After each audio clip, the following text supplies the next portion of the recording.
Is there like a robot clock we should have been using or something? I know that's the way we like to do it on Top Down. Well, like to is a strong term, I guess, but it's a way we do it. Yeah. Like, who cares? This is how we do it. Yeah. On Top Down Perspective. That's the new song. Is there a new song, or are you guys still rocking the old song? I think we're still rocking the old song. That's what when I have to edit, that's the one I put in because it's the one I have. So okay. I did play around with the song some the few times I did like a solo cast, and I don't know if that was okay. I remember you used In the Can one time, or at least the beginning of it. Yeah, some Suburban All-Stars did creep in, and I don't know what the copyright status, because it's like this, Petaluma indie whatever, but hopefully that was okay. I'm sure Mr. Grossman doesn't give two shits. Yeah. I'm sure they're fine. I hope. Seems a little weird. It would be really weird if you just like, that's just DMCA claim. That's mine. I'm still bummed out. It's actually Paperboy. I can't get my Midnight Brown anywhere easily. Like, I typed in Midnight Brown to Spotify, and it's like some dude. And he has like 2 rap songs. And it's like, you are not US Pipe. What are you doing here? Like, so anyway. So I had to dig out my burnt CDs in case my new car that I hopefully can get, because mine is dying, has a CD player. But yeah. You've had that car for a long time, so that some years, it's starting to raise eyebrows at the mechanic. It's just like, still rocking that 97 Lumina, huh? Like, kind of doesn't really make much sense to keep paying to fix it.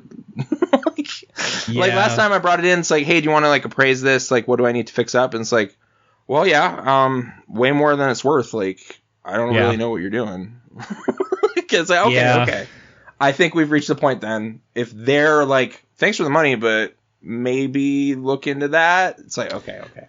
I will grow up a little bit and let that go. So, I mean, it's not even a thing of growing up. It's like, why buy something new if you don't have to, right? Well, but we're coming up on like timing chain time, I guess. There is a point where you need to replace shoes and like pants and stuff. Cars are no different, so sure, that makes sense. Yeah, it's just reached like the bottom's gonna drop out pretty soon on this one. You're gonna want to anticipate that instead of having a really bad commute one day.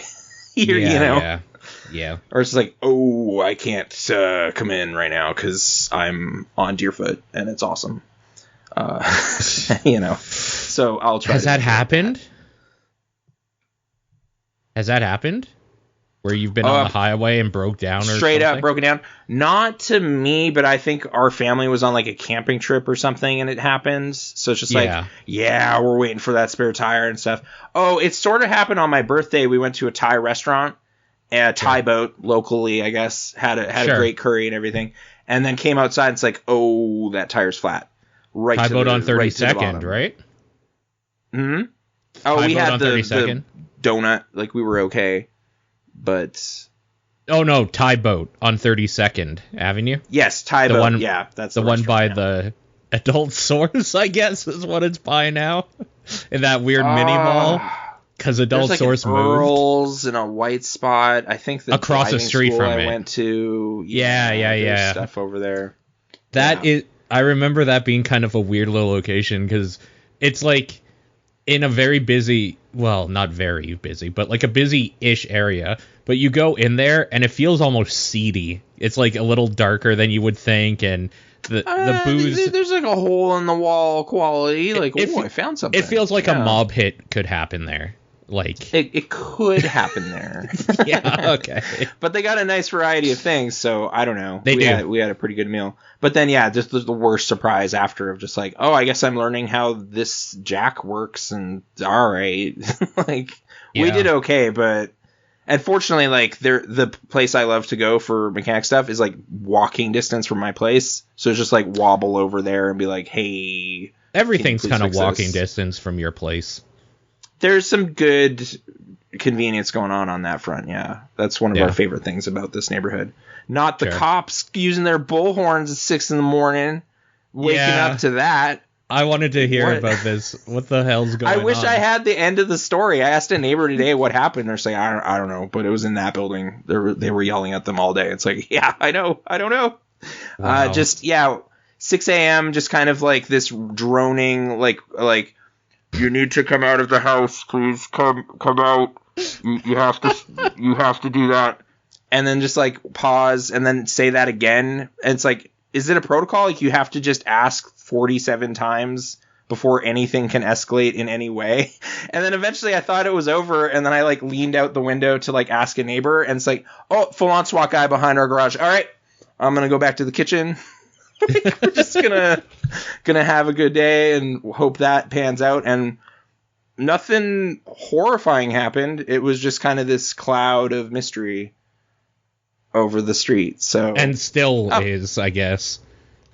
Like there's no resolution for me. Yeah. Like there's no like news story. Like occasionally, like I'll see something driving home, like what happened to that train? And then you can check online. Oh, it broke weird and was there for 2 hours or something. And then you get a little news story about it and you know what happened.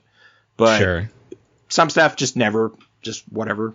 Something weird happened. That guy got punched out at the video game trader and you don't know why and nothing happened. So that's a true story too. That location's closed though. I was going to say that video game trader actually, and the one by me, because there was one a couple blocks from me.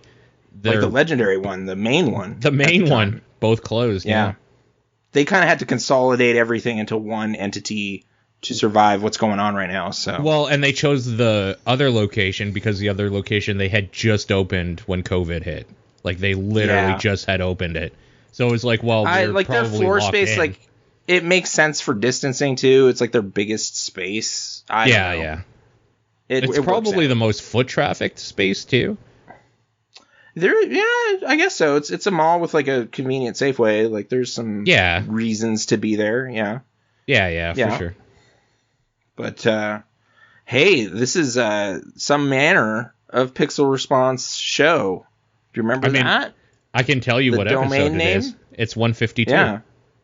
152. No, it's 154. I went backwards because the last one we did is 153.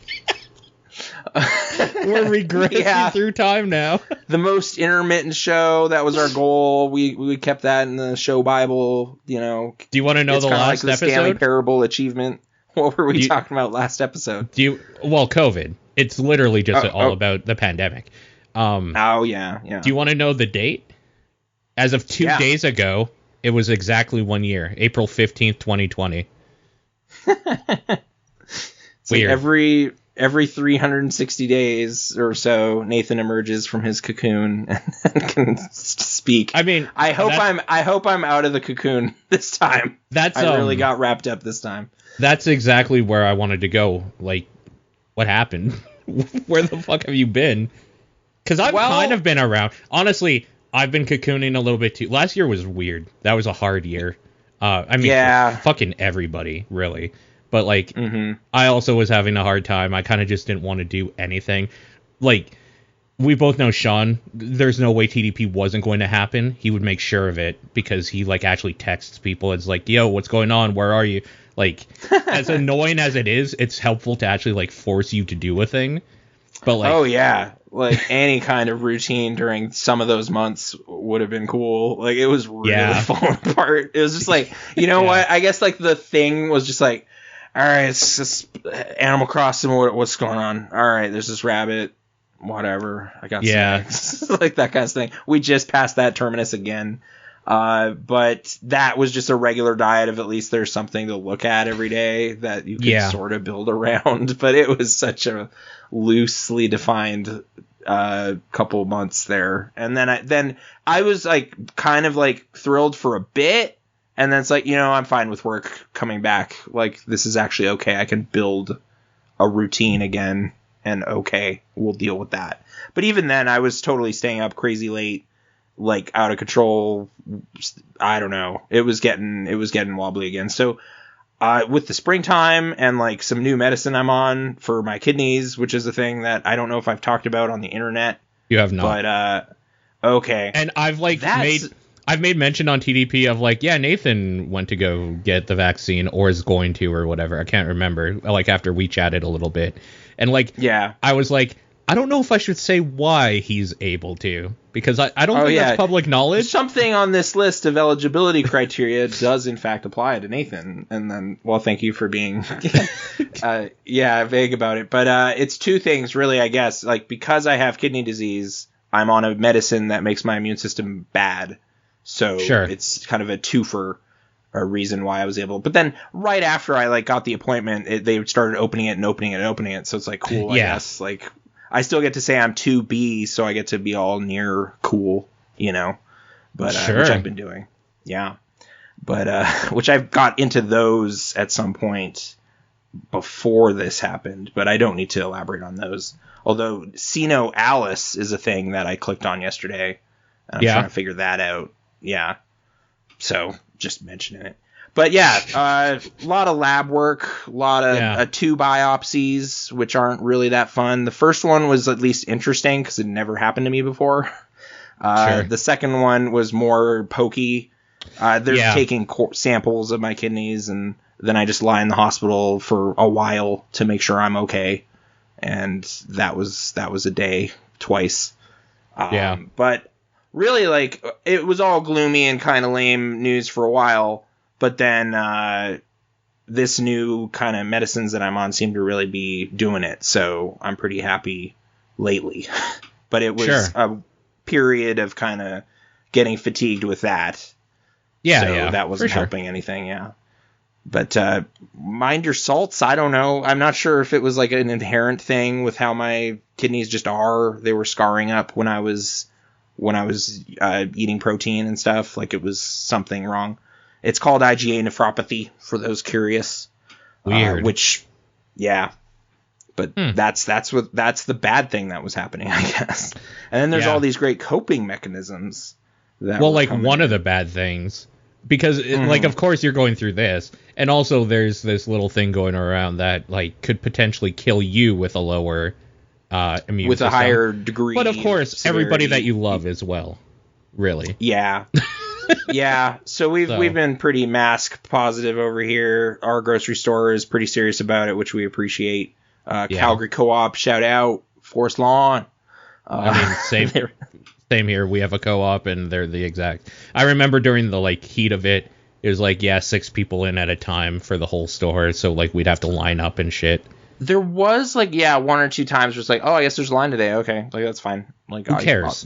Like I have nothing else to do today. It's Saturday, and nobody's working.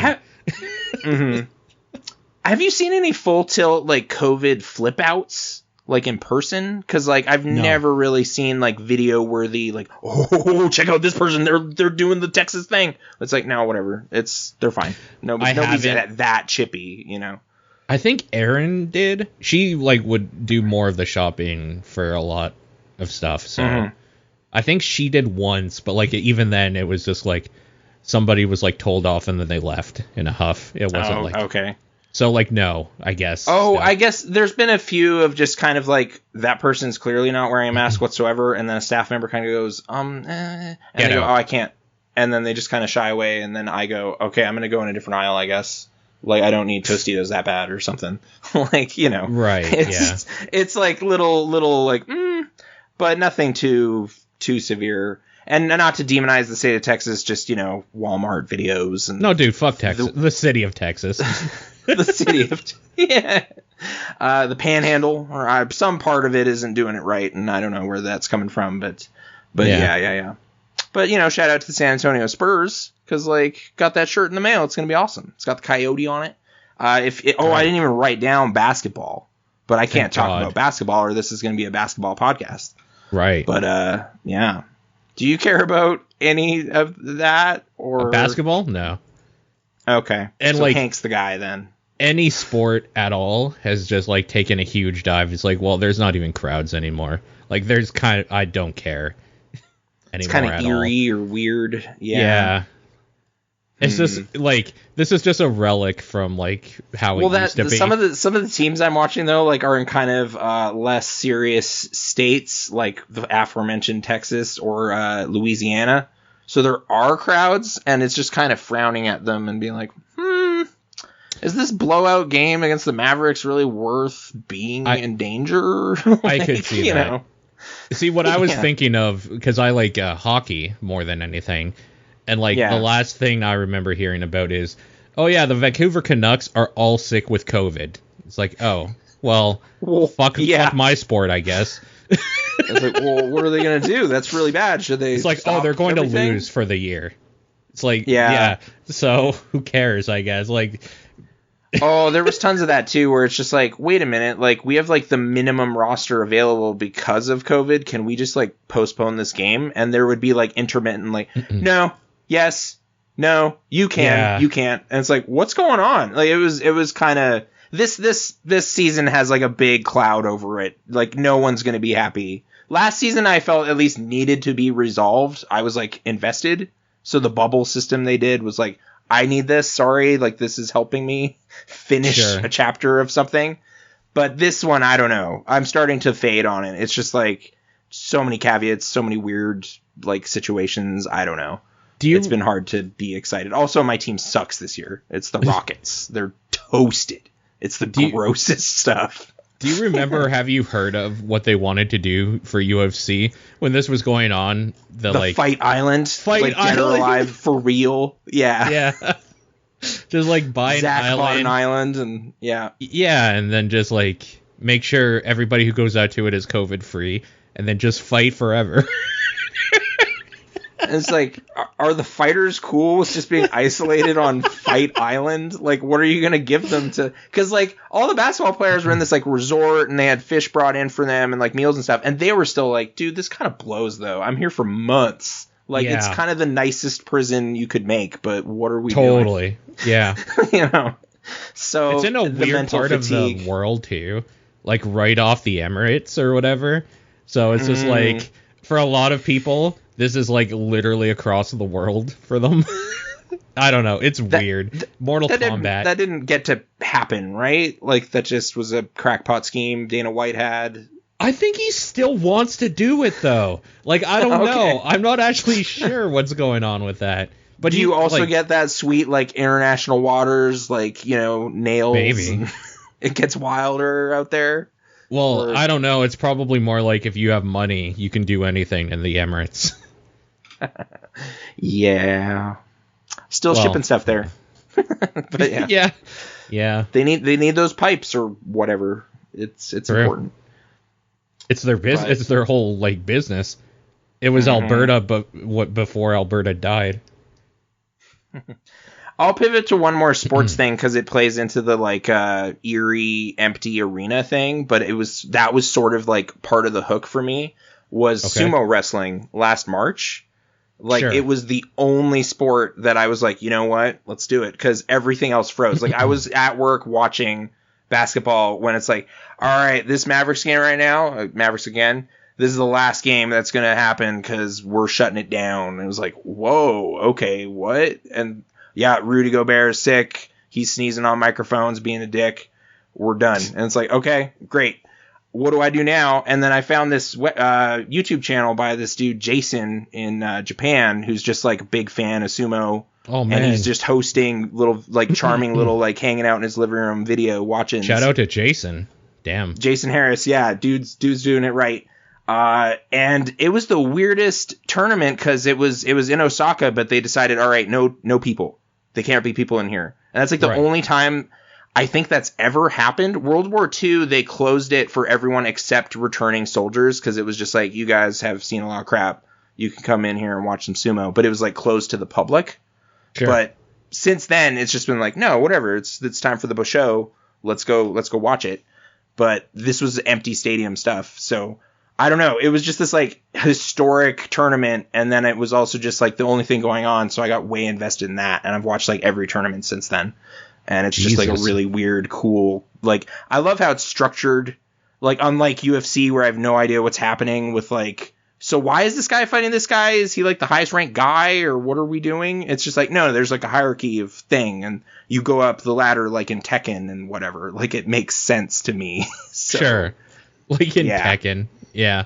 Well, it's like you're Dan 4 or whatever, but it's like, oh, he's Makuichi 2. Oh, he's gonna get promoted to Komusubi. That's great. Oh, he won the Yusho. Like you know. There's a reason why Japanese fighting game tournaments are structured in a way. Yeah, they've really thought out their league well, so it's like easy to follow. So it's been a real joy. But I could obviously elaborate, but I still have yet to find the like, oh, dude, yeah, Terunofuji's comeback? That's awesome. And like they know what that's about. But dude got real hurt like 4 years ago, and he just won like 2 tournaments in the past year. It's cool stuff. Wow, spoilers. Cool stuff. Spoilers, yeah. But no, it's like it's an inspiring comeback story of, you know, like he's got diabetes and his knees are ruined, but he still got it, man. Oh, I see. You relate to him because he is also broken. He was broken, yeah. He's like, if he has a chance to be like this broken Yokozuna, like with just messed up knees with bandages, but he's still like on the top, you know. It's kind of awesome. And you get to hold up a fish when you get promoted. Oh, You're just that's like, hey, pretty good. I'm an Ozeki now. You know how I know? Because I got this fish. And it's that's pretty good. That's the best ritual. Yeah. So, Sumo Wrestling. But let's stay in Japan here. But we're gonna go over to the Biohazard series. Sure. Because I saw a cart today and I was like, oh yeah, they tried porting Resident Evil 1 to the DS called A Deadly Silence, I think. No, they didn't try to. They did, and it's the best version of that game. Best version, man. I knew I should. I still have credit there. I got to run back.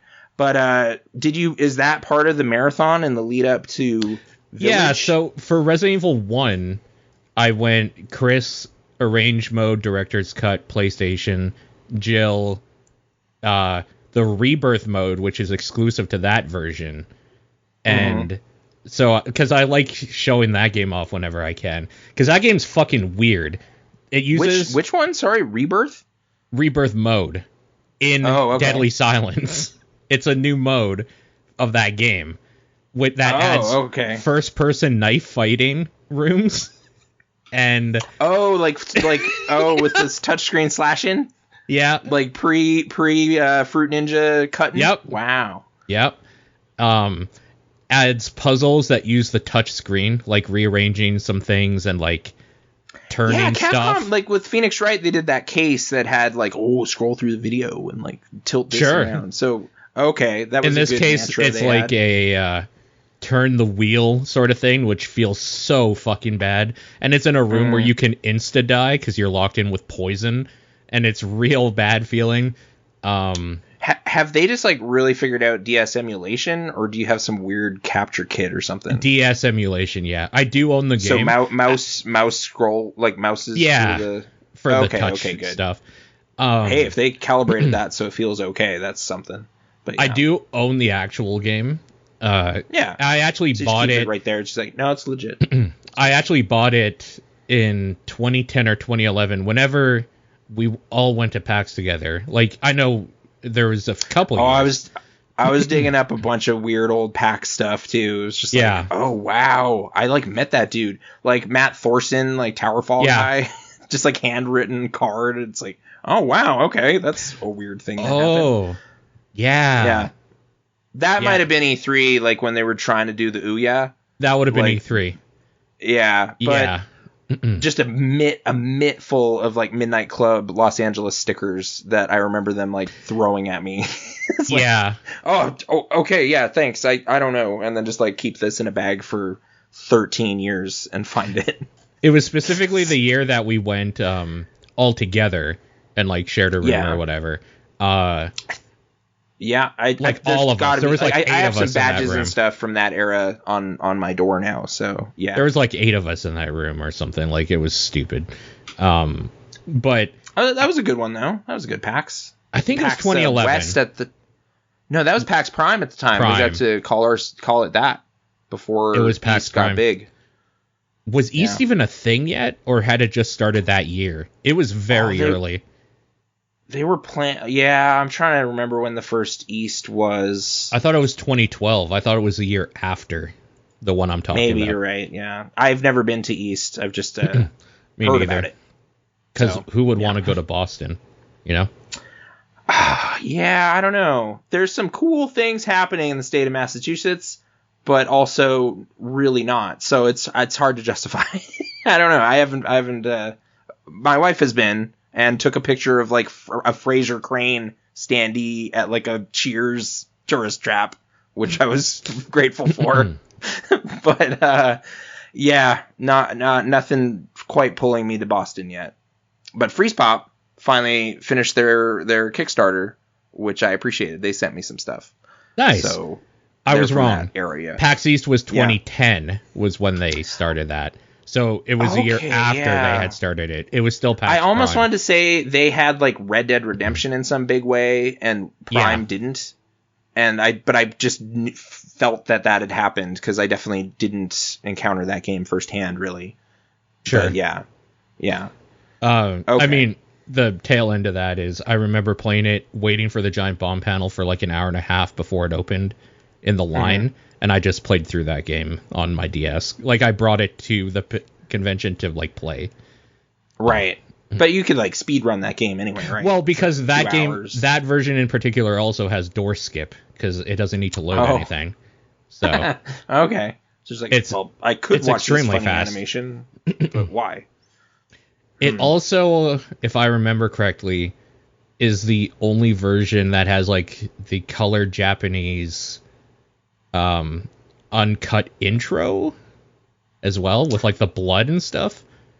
Oh, crazy. Like the FMV old intro, but uncut? Yeah, so the one we got over here, it's cut and it's black and white. There's a version of that is colored and uncut. But like on a DS screen? Oh, it looks like shit. It's fucking terrible looking. Yeah. But like, what kind of compression is on that cartridge? But it's bad. But it's uncut, so that almost makes it more awesome. It's like bootleg, scratched, VHS looking. Or something. Yeah. Oh, I found a copy in this basement. I remember. That's okay. I think I remember like being like, "Oh, this looks okay" on the DS, but like emulating it at like 1080p on my like screen in front of me, I was just like, "Oh, this is terrible." Like, I could see everything wrong. I could see every pixel. They're huge. Yeah. Wow. Yeah. I like had a tickle that was like a good version of the game, but I was just like, I don't know. Like, it seems like that would control real weird, but okay. If they actually put some real thought into it, that's really cool. Like, I might get that. I mean, if you want that original game, because obviously like the remake is just the better version of that game in general. But I have that, but like I feel like my soul bonding time with that was the GameCube experience. Like I really got into that. It's kind of the same thing though, right? Yeah, but like it was such a peak. Like it would just be like a nostalgia revisit, which is fine. It is. But I sometimes get weird about those. Like I'll be like, oh, I remember all of this now. Like there's just like a moment where I'm like, oh yeah, now it's just a chain of dots, and I can't. Now I have to drive around in the Mako on every planet. Yeah. Or whatever. Oh yeah, I hope that's good though. I was like on the verge of doing a Mass Effect run anyway, and it's like, I just got to give Edmonton BioWare some money so they can keep going, because my gosh, Anthem, what the hell. So I finally uninstalled that and just gave up that would ever work. Like it straight up never worked for me. Anthem. Oh, like, I bought it because I was like, here's my donation to Edmonton developers. Like, you can keep that. I don't even need this video game. And then I tried booting it, like, after I did a wave of, like, games during COVID. I was like, all right, what else are we doing? During, I guess, lockdown phase 1 or whatever. Yeah. And then it was just like, all right, let's start this up here. And as soon as we're going to load, crash the desktop. I was like, all right, it's been some months. Like, I thought you would have patched this, but okay. And then I tried it again later. I was like, I am not going to figure this out on my end and delete whatever thing is doing that. You just needed to fix this. So goodbye. Yeah, 70 gigs, goodbye. So, thanks for trying to make an Iron Man thing or whatever that was. But let's get back to the Mass Effect. I did put some time in Andromeda and wasn't like angry, but I walked away when it started not being anything I needed anymore. So I don't think I saw the depths of despair that people found. As soon as I met PB, I stopped because I fucking hate her. I was kind of just enjoying the openness and the jumping and the movement and stuff, but then I rode that for as long as I could and then just kind of quietly backed off. So sure, I think I dodged it there. I'm not angry at them. So hopefully this remaster smooths things over, and I can just are they significantly tightening and adjusting 1, or is that too much to hope for? That's probably too much to hope for. I think it's just they're adding god rays and lighting effects, and that's it. Yeah. And I guess you can have like a default female shepherd throughout all 3, I would assume now. Like they have a model ready. Oh, for 1, you mean? Like, because I don't know if they did originally. In 1? Yeah. I know she was on the cover of 3, like they were flippable. Yeah. So it's like Jennifer Hale, obviously I did that. I thought that was the way to go. Couldn't you in 2 as well? I think you could select a character like that's made, like thought of by them for it. But for 1, I just made some horrible like person, which everybody did, I guess, except people who stuck with default, which is the most boring looking human that ever was, and I can't stand it. He's just a model, literally. Just a model. Oh, I'm just some model. It's like, who wants to be that guy? I don't know. I scoff to this day at old episodes of shows I listen to routinely. Just be like, oh yeah, default shepherd, Mark Meer. What are you doing? You kind of didn't play Mass Effect, like, if you chose that. But I chose that, and I'm happy with it. So you're wrong. No, you didn't. All right, I stepped in it, but it's okay. I'm gonna keep stepping in it. Okay. Because, can we? Is Monster Hunter Rise good? Or do you like Monster Hunter? Well, I liked World, but maybe for different reasons than what they're focusing on here. I don't know. I haven't bounced all the way off, but I was kind of wanting some pageantry and cooking animations and there's cooking. Fanfare around the blacksmithing, and I just didn't see that. Is that not there, or I didn't do it right? I didn't wait. I didn't find it. What did you like about World? Did you like fighting monsters and getting increasingly better stuff for hundreds of hours? I liked the getting better stuff because they kind of gave you a little hey, look at this, clang, clang, clang, and look at this thing, and there was a little presentation to it. Is that stripped out? Because that was my vibe from the couple hunts I did. It was just kind of a menu, Yeah, it's more like every Monster Hunter game besides World. Oh, World was the only one that really... World's the only one that's we're trying a story. These are characters. Who fucking cares about any of that? This guy, apparently. Okay, that was the stuff. You don't care about Monster Hunter then. And that's fine. A lot of people... I kind of knew this might happen because my understanding is this is kind of more the portable team that made this, right? Yeah. So it's the World whatever project isn't even what this was. And I knew that was the case. I like things about it. I like how fast that Palamute is. That's really cool. The movement stuff is so fucking good. To the point where I don't know that I can go back to any of the other ones. Being able to move... Oh, I hope they incorporate elements of what they've done here for sure. To playability stuff. Actually running around and stuff is way better. Running up walls, being able to actually as a melee focused character get into the fight if you get hit out of it is I'm still, I think I had a wobbly time finding my weapon. I'm not even convinced I have it yet. The one I did last time was that big gun glaive blade thing. Yeah. It's kind of the big heavy one, and I tried it first here and it's it just doesn't feel as heavy or something, something slightly different, and I don't know why, but I don't like it. So then I was fishing around hammers, and they did change every weapon. What's the instrument? I was using that. The hunting horn. Apparently that's really good now. So I want to try it out. I was borderline on it. It was one of the ones I put. I think that's what I still have. I finally upgraded it, and that's what I'm ready to try some more because there's something funny about it to me. But it was just not the right week or month. But I'm generally still happy they put out one, and I'm interested in looking at it some more. And there was honestly, when it first started, it was oh, there's a dog now. They got rid of the Palico, and then there was also a Palico. So I was all right, never mind. Now I got a cooler everything's fine. Animal gang. Yeah. So a lot of positives, but a lot of quirks that I'm missing. So okay, you say there's cooking. Is there a cat chef that serves up that good stuff and shows it to you? I don't know that I don't remember actually if it's a cat chef. It's definitely cats. You buy They're like skewers of like different balls that you put on it, like meatballs or candy balls or something. And like, yeah, they do the preparation of it and then they serve it to you and it looks delicious. But like, it's not like it's just like a picture. Or is there? Because it honestly, I think it was the same animation every time, but it was I think it might be.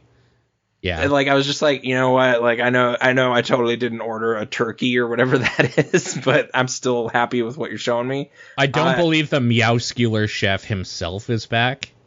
Oh, yeah. Well, you know, they gotta save something for whatever World 2 or Universe or whatever. So, okay. Yeah, for sure. But, yeah. I don't know. It's just Capcomery, and like you've been really digging it though, right? Like I've seen you kind of put the call out for hunts. Yeah. Yeah. And I'm just like, I'm not good at this, so I don't want to screw this up for anybody. See, but, it's not even necessarily that like I get mad at people that aren't good. I get mad at people that like are there, then they like lose twice and then they leave. It's like, at least finish off the hunt. We're fighting this monster, dude. You gotta fight the monster. Can't just bail on this whole thing. Or do you get like diminished carves or whatever if you've screwed up a couple times? You get less rewards, yeah. Yeah, I guess. That sucks, but like, I don't know. The game's funner with more people, but it's like so much harder. That game is so easy with a single person. I think if I really find my footing with a weapon or something, like, and feel good about what's happening, maybe I'll be like, I was whiffing hard. I tried the like bug glaive thing and I was like, this is sick. And then I was like missing everything. I was just like jumping over stuff and like, I've never been a fan of it myself. Yeah. But that animation is great, but it's like, I'm failing at it though. So I just feel dopey. But, I really like the great sword. But like, I feel like a friend of mine was recommending some longsword stuff, and I was like, you know what? I've never even looked at those, so maybe this parrying and everything is like actually. I don't love the longsword. It's fine. It's fun. I like the really slow, like, I'm gonna hit a monster for like 1,000,000 damage if I hit it. The problem is I never feel like I do, so I'm real bad with it, so I don't bother. Whiffing on a big windup is just like, it's the worst. Like, I'd rather, like, miss a little bit, but I'm, like, generally getting some little low DPS or whatever in, and it's like, kind of hit that bear thing. Whatever. I'm doing it. That's why I like the Switch axe so much. Or I'm just playing music. Yeah. Just jamming on this horn. With the hunting horn, you used to, like, have to do combos and then, like, kind of, like, play it or whatever to give people the buffs. Apparently, one of the big changes is that's happening as you're hitting the monster now. It's not, like, two separate things. It's like you're using like the damage to do the combos that do the buffs. As you jam on certain notes, it's like boosting up what you're doing. As you're like attacking the monster. An okay. Yeah. And that sounds fucking great. Yeah, it was the one that was kind of making me a little like, oh yeah, all right, there's something going on. So, okay. The Monster Hunter Rise, which is forever a Switch exclusive? No, it's coming out on PC next year, so I'm probably going to have to double dip. But the nice thing is, I double dipped on World, and that was such a fucking mistake, because that game is so fucking slow. You can't skip a lot of those cutscenes, and it's just like, the handler's like talking to you for half an hour about like, find the tracks. It's like, no, fucking let me hit the monster. I know what I'm doing. Like, Jesus Christ. I'm glad you told me that, because I've had it like wishlisted on Steam forever, because like I know I can make this game look better, but then it's also like, do I want to do that again? Because like I had a good 40-50 hours of like fun times. Why would I want to regrind it? So yeah, I guess I'll just this at least just gets you in. Like, it gets you in a fight like pretty quick and going, which might be like the thing a lot of people bounce off of. I don't know. I guess it's just one of those things that if you're not into Monster Hunter, why the fuck would you be now? That's kind of that's the thing. I kind of was, but it was like the easiest slice that they ever did was the last one, like that one that kind of broke big, millions of copies and everything. I meant for like people in general, because like World was definitely the like, this is the one you probably want because it's how they streamlined a bunch of stuff. But like Rise is the one that's like, yeah, you really like Monster Hunter already, and you really liked some of the new stuff World did as well. That's this game. And then see how we're kind of playing around with some stuff, and I'm not angry. It was just kind of like, I'm hoping this takes me like real in, because there was a few games that I played during the kind of layoff times that like I was just fishing around for something, and some weird ones pulled me in. And I kind of was like, should I apologize for this? Like, I wasn't sure how to talk about it, but like, I thought Days Gone was really good. So I bought Days Gone for $10 on a PlayStation sale, and I still haven't touched it, and now I'm just waiting for it on PC, because I guess that's going to be the way I play it. The motorcycle, like, organ zombie thing, right? That thing went stupid cheap, like, in a year. Yeah. Yeah. I just was always, like, I think I saw, again, I guess this was before the show, but Greg Kasavin, BAFTA winner and Dead to Rights enthusiast. Anyway, what was the connection there? BAFTA winning. I think it won a story award or something. Days Gone. And I was just like, what? Really? This thing? Because, like, everyone I was listening to in my podcast sphere was just like, yeah, that game sucks. Super lame. Not anything. Meh. And then I was like, okay. So here's maybe a difference. I know you re-listen to and, like, listen to video game stuff. Maybe occasions. Occasionally. Times, yeah. I've stopped. Yeah, I have a smaller lineup. Yeah. So what has the you got general less noise? Yeah. I have no noise because I feel like if I'm talking about video games, I don't want to repeat like what Gerstmann said or something. And I know. Yeah, I was definitely in a weird pattern for a while where I was like had like Destructoid in one ear and Giant Bomb in the other, and then like Kotaku articles and Mega 64 a little bit, but they're more jovial. They're not but really. Whatever. Like they're tied in, but they're not like, oh, this is the latest game and here's my thoughts. Like that's not what they're doing. What's the conversation about Days Gone specifically? Bacalar, Beastcast, talking shit about it. I don't respect and I kind of just don't like that dude. I don't care. Yeah. So, which I hate doing that, but I stopped listening to that show. I did. I felt bad. Okay. But yeah, Days Gone. The motorcycle driving feels great. There's something about the momentum of the bike going down hills and stuff to save gas that just really felt cool, and I never stopped thinking that was a cool little mechanic. So I don't know. I've heard a few people talk about that game, and they said it's fine. It's just it came out at a really bad time when a bunch of other shit did. It kind of hit a Dead Rising one thing with me of just like big hordes, really loose, like just open stuff that you're doing, playing around with these zombies. Like the actual character is kind of a groan, and like some of the story stuff, I guess, is kind of Sons of Anarchy-esque, and I don't really care about that show, and whatever. Like there's stuff in it that's not anything fresh, but just the actual mechanics of playing around there was just like, yeah, I'm gonna 100% this. Like, I'm gonna get the platinum. Like, this is fun. So that was a big one. And then much less fun, but it turned into like I have to listen to music and podcasts because I just need to finish this for some reason, was the Mad Max video game by Avalanche Studios. Yeah, that's a pretty bad open world game with some okay fighting, if I remember correctly. It's kind of Batman fighting. Yeah. Yeah, and like everyone said that about like Shadow of Mordor, and I just suck at that game. Like I just don't know what's happening. I feel like Shadow of Mordor was better than Mad Max, though. Well, like it should be in every way. It's like made by better developers and like has better animations and everything. But every time I played it, I would just like get totally smoked. And then it was harder. Put in those mechanics where it's like, haha, you suck. I'm an orc and I just killed you. It's like I leveled up or whatever. Yeah. Yeah, like I'm frankly sick of hearing it there, Glore or whatever. I'm turning this off. So I walked away. Yeah, just orc name. I don't know. Yeah. Grab my copy of Silmarillion off the copy. I don't know. Azorg, whomever that was. Yeah. So this is way simplified, and it was just like, at a point, it looks kind of like that movie.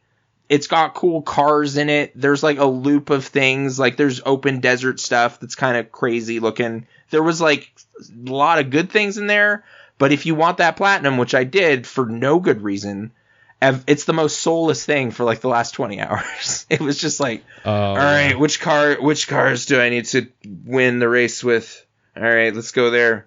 But then I'd just be listening to like mashups and dumb music and great dumb music, the mouth sounds and all of these great albums. But it was tough. I don't know why I did that, but I had to. I think I'm going to stop with the PlayStation Plus. Like this was one of those cursed games that was haunting my... Oh, I got it for free, and I kind of want to play it. But then it's like, what am I doing? I'm like, I could have just bought this for $50 and then saved ultimately money because I'm not really using their whole library of stuff that they keep giving me. And I'm never playing like online stuff on there. So yeah, I don't know. It's gotten to a point where I'm not really sure what I'm doing anymore with that. Have you dropped that? Or are you on the I'm plus? I'm still on it, but that's because like it automatically charges my card every January for the year. Last time it was like, well, I could go to the Costco, I guess, and get a discount. Oh, it already happened at full price. Okay. Yeah. I guess we're in again. And then it's like, yep. Should probably think about it. Yeah. But Game Pass, however, I do use, and I've been stoked about Game Pass. So that's the Xbox version. Yeah, and they have like a bigger like all at once catalog, right? Yeah, so like all Xbox first party developers, basically their game is going to be on their day one, which is how I've been saving money on it because they are also on PC. So I didn't need to buy a shitty little crappy console to play these games. Or a gigantic weird fridge or whatever. Like I'm so okay. I can't do a 5. You know, I can't do it. Like we're cleaning our house, and it's just like I don't want this thing. It's too. It's like a monolith. But I want the fridge. Can't do it. I legitimately want they had an Xbox fridge. We bought a new fridge, and it's bigger than the old one, but it's doing great work in there. Like this thing, I don't want to play Miles Morales. Like I don't know what I'm gonna do. So but, okay, how do you feel about that? Like I was thinking of getting one of those like cheaper, like small Xbox is that like just with Game Pass to have as almost like a sling device or something for games. Oh, is there like 1X? Like there's the big box thing. Is there another one? There's a digital only one that looks almost like a Wii original. Like no, like the digital only pitch for PS5 is like, oh, totally digital only. Oh, it's like no smaller at all. It just doesn't have a drive on it. Yeah. Like it's like if you cut that thing in half, made a little thing. Did you buy PS5? No. We have the 4, and it's like you have the 4 Pro. Sort of trucking. Our regular. I had like the thing for that was like, oh, they're taking PT down. Okay, we need to stop at the nearest store and buy one. We got to get that. That was our like breaking point. So that happened. You're like, the only other person I've talked to in years that still has also just the PlayStation 4. Literally everybody else is like, yeah, I use the Pro or the 5. It's like, I mean, there was some pressure from like, dude, like you waited so long for The Last Guardian. Are you sure you want to play it less than optimally? And it's like, yeah, whatever. That's fine. Trico can glitch out a little. Yeah, who gives a shit? Yeah. I do want a PlayStation 5, but I want to be able to go into a store and just pick it off the shelf. I don't want to have to wake up at 3 a.m. and like maybe I'm not even sure what catalog I'm hoping happens. Like, you know, I'm not really looking long view at like what's developed. Like, what's the hot hype? Like, I guess whatever God of War, Guerrilla Games is working on is big, right? No, it's God of War Ragnarok. That's the only game worth talking about right now. Were you big on the 18? Like God of War 18? It's like one of the best games ever made. So, yes. I won't even have an opinion because I did not break into the crust, really. Like, I just wasn't where I needed to be to play it. Like, I have it. I was, like, kind of intrigued with the first little thing with Loki or whatever. I'm assuming that's who that was. I don't know. I fought a guy and we got thrown around through a house. And oh, yeah. You didn't get anywhere. And I didn't get anywhere. Like, he is real. I got to, like, the first kind of, like, you're boating around and it's starting to, you could go through a portal or something. Yeah, and it's like, I don't know. I don't know. I'm not really looking for this tone or something. Like, it was just, you know, another... Not saying it's like Andromeda in any other conceivable way, but I backed away from it. Because I don't want to force the issue. Do you just not want open world games? Is that kind of... you were just talking exhausted my open worldliness with two... Like, one that I think is actually good, the Days Gone, and one that is not. Like I burnt a lot of my open world fuel. I played a lot of Assassin's Creed Odyssey, like when that came out, and it's made it hard to want to go back to open world. Like I did Spider-Man because I fucking love Spider-Man. That's the only thing keeping me through it. So. Oh, okay. So like Miles is that available for 4 or is that a 5 exclusive? No, it's 4. That's how I played. Oh, okay, good. Yeah, okay. And that worked out like okay. It's the same city. It was rough. There was some rough parts. That ending straight up 15 frames a second in some parts. Like it broke by the end of it. Whoa. It's like a shmup boss or something. It was real fucked. Yeah. But like other people, like Hank specifically, I guess he has a normal PlayStation 4. He's like, yeah, no, I didn't have those troubles with the end. So maybe mine was overheating or something. My PlayStation's dying. Maybe. Too much light bloom was turned on and couldn't keep up. I guess. I don't know. Yeah. Progressive scan, something. I don't know. We need a new TV, but like our old TV is just still hanging in there, so we're not mad at him. He's still showing the 1080, but it's like we know you need that 4K though. Yeah, we're probably gonna figure some way to wall mount it in here, and that'll be the TV number 2. But then it's safe viewing distance stuff. It's like we're right up in this thing. Yeah, I don't know. Yeah, we're puzzling out some logistical stuff with that, but they're totally affordable and it would help. We're watching TV quite a bit, so why not have more resolutions? But, do you actually have TV, or are you like internet downloading, streaming sort of thing? Oh, we're no broadcast anything. Yeah, okay. Like I'm subscribed to League Pass for my sports watching, and that sort of works, except Canada's like broadcasting thing really screws up some stuff. You're just like, what? Yeah. Like, this isn't a Raptors game. Why can't I watch these teams? This is nowhere near us at all. It's like, no, it's some channel somewhere in Canada wants to have this on TV somewhere, so you do not get to do that until later. It's like, oh, yeah, cool. Stupid. All right, well, I'll just go to sleep then, or watch it tomorrow or something. Or just try to avoid the score, or just not worry about it. I've been watching a lot less the last couple weeks, because it's just been happening more and more. But yeah. Okay. Skyrim, I finally finished it. That was another open world fantasy burn. So it's actually kind of funny you bring that up, because I remember you giving me your Xbox because Skyrim killed it, if I remember. Yeah. That was a fun glitch. I was like hauling around Falmer bodies in like some dungeon, and it was just like, wait a minute, something's happening that's like not supposed to be happening. And it was like stuff was starting to turn green and melting off your screen. Triangles appearing. It's like, oh no, and then it was like a full on Matrix crash. It was awesome. But yeah, then it's like, hey, the heat sink or something, it just totally threw a curve. And then I played like 30 or 40 hours as some character on like the PC. Yeah. So I was like, oh, I'll do some other guilds now. And it was just this like split universe. So it really ruined it for a while. So I needed a good decade to just not remember most of it. And then I could just go back and like do a bunch of stuff. So I'm pretty sure I got pretty much all the major spokes of that game covered now, including some expansion stuff, which I did way out of order. And that was really weird. Like I'm fighting Cthulhu or something before I've dealt with anything else, and I have way too much powerful stuff, and it was dumb, but yeah, it was fun. Yeah, that's a fun game. The Bethesda since then, I don't know if I've caught on anything really. Like 4, I loaded up like Fallout 4, and I'd heard a lot of mixed things. It was okay. I wasn't, but yeah, is it your character talks, right?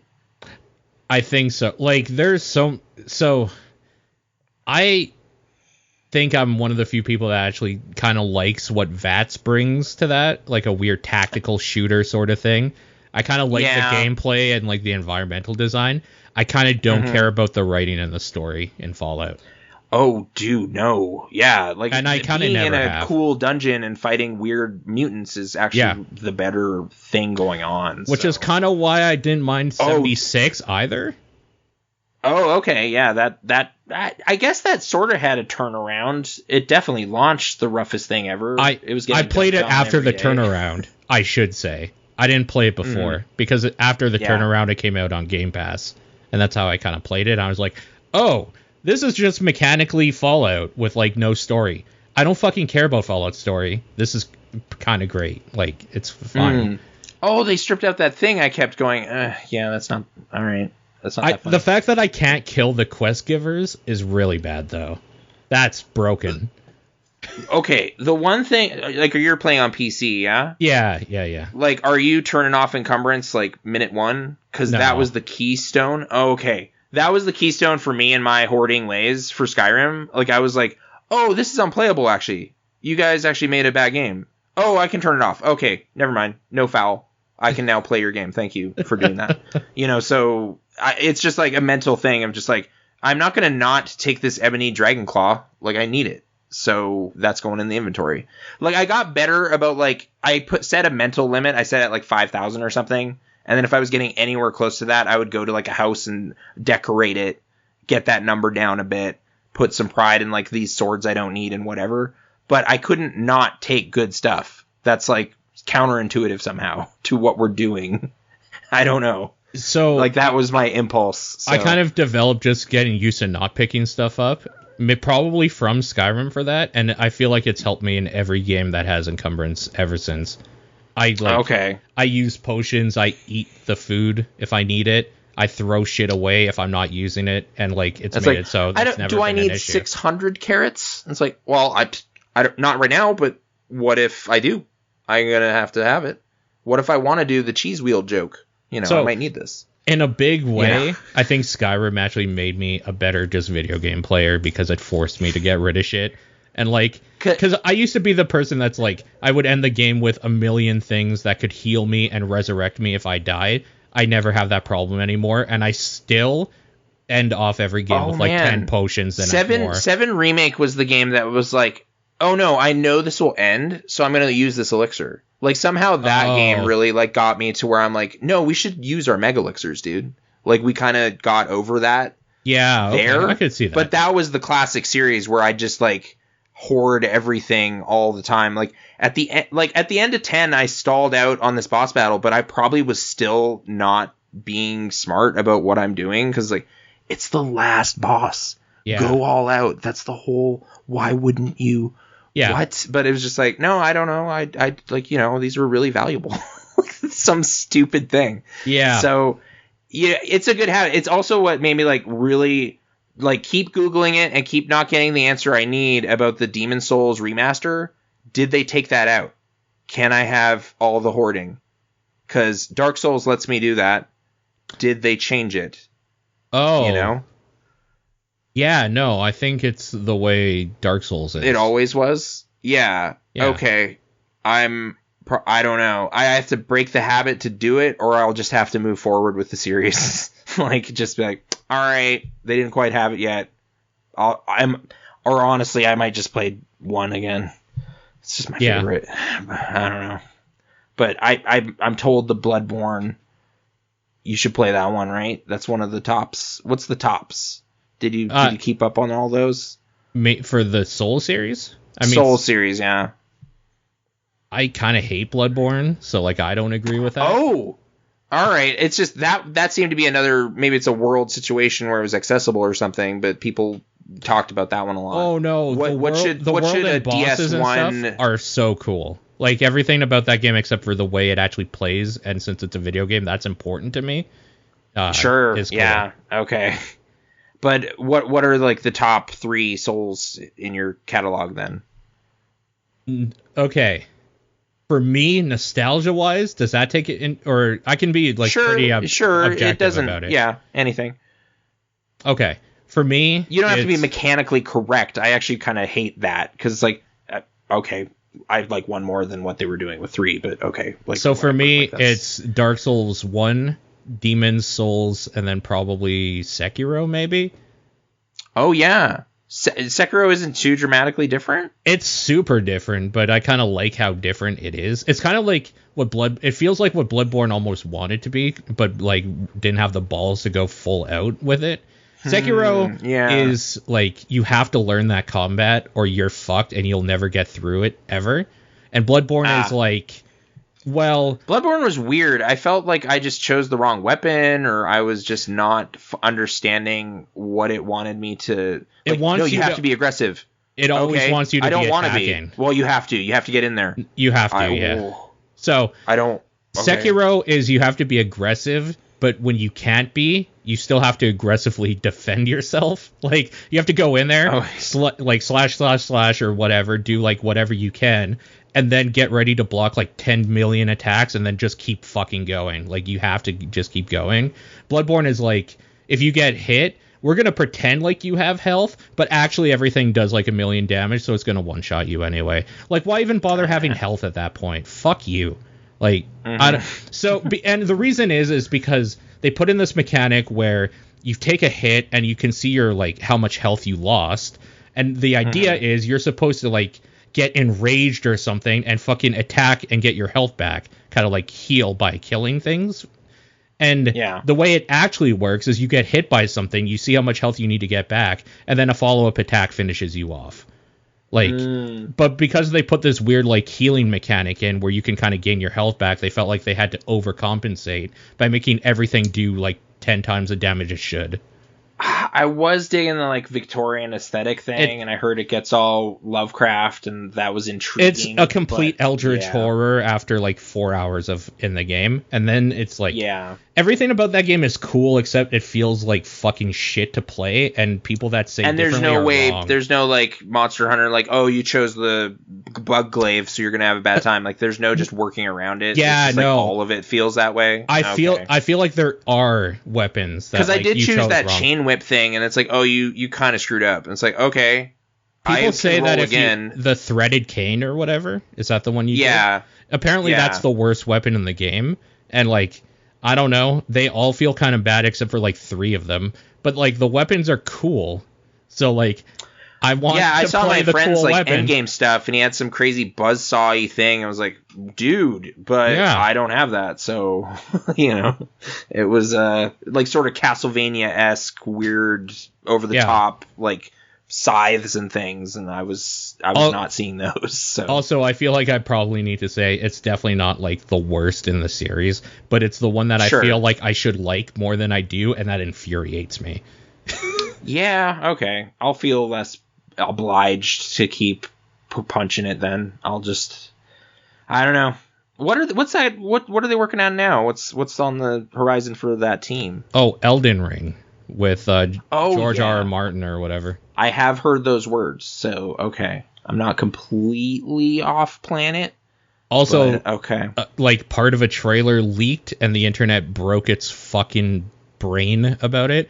And it was literally like a Nokia phone video or something. It's the worst video I've ever seen. Somebody, like, taking a video on their monitor of, like, them watching it.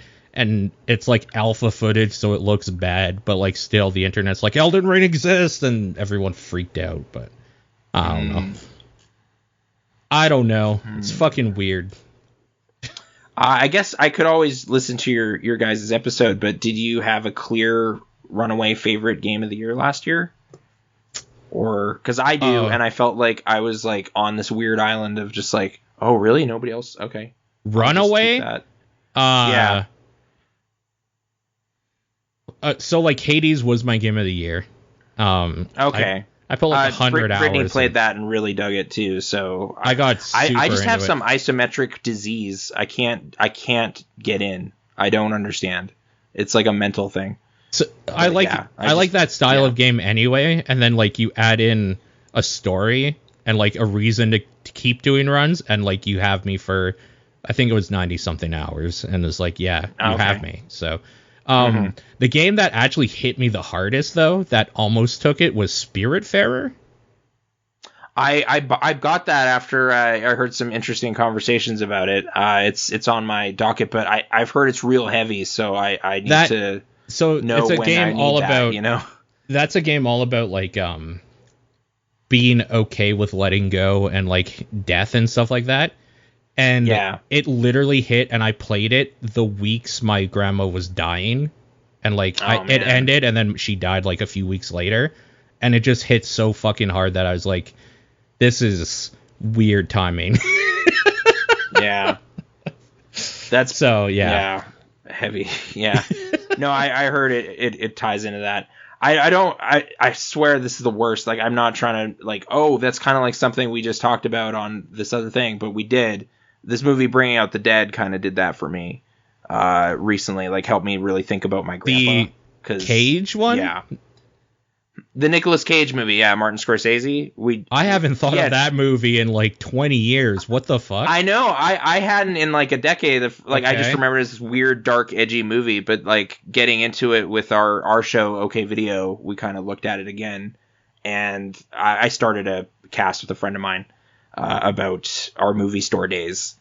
And yeah, that movie just really like was a different movie this time. Because that, like, my grandpa got to a point where he did not want to be here anymore, and all of these kind of tangled things came up in that story, and I just hadn't seen it that way before, so it was kind of just this like different experience.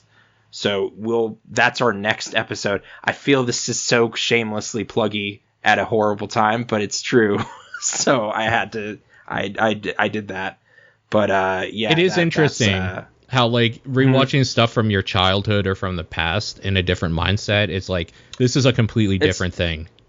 Yeah, it's just I'm a different person, and now these themes actually matter in a different way, and it was just a real different thing. So like I'm glad it was an excuse to go back and revisit that, because because like why else would you? Meaning. Like, so when else would you ever watch Bringing Out the Dead again? Otherwise, I mean, we're big Nick Cage nuts. Our whole season was kind of about that, and that was like a weird question mark on our batch. Was like, is this gonna fit any? Like, this is a different thing. Like, it's not a goofy bad action movie or a comedy or anything. But it was like, oh no, this is a totally different like dramatic thing. So I don't know. Yeah, just mentioning that it's yeah, and our logistics of our show, we're trying to figure out some stuff still, but I think we're getting there. It's becoming a interesting thing. So just if I may, but no, being enhanced by circumstances. A couple months ago, I was in no position to want to play Spiritfarer, but I'm on a big high right now, so maybe I can like get a little sober with it and actually engage with it. Is it side scrolling? Like yeah, it's essentially like it's Canadian, right? It is. It's like by the people that did Sundered and the other Jotun, that other like the hand drawn like animation studio. Thunder Lotus, I think is their name. Yeah, they do good stuff. It is Animal Crossing-esque in a lot of ways, where every character you've talked it like at your peak, you'll have a whole bunch of different characters on your boat and like kind of getting them ready to be happy to like go off into the afterlife or whatever.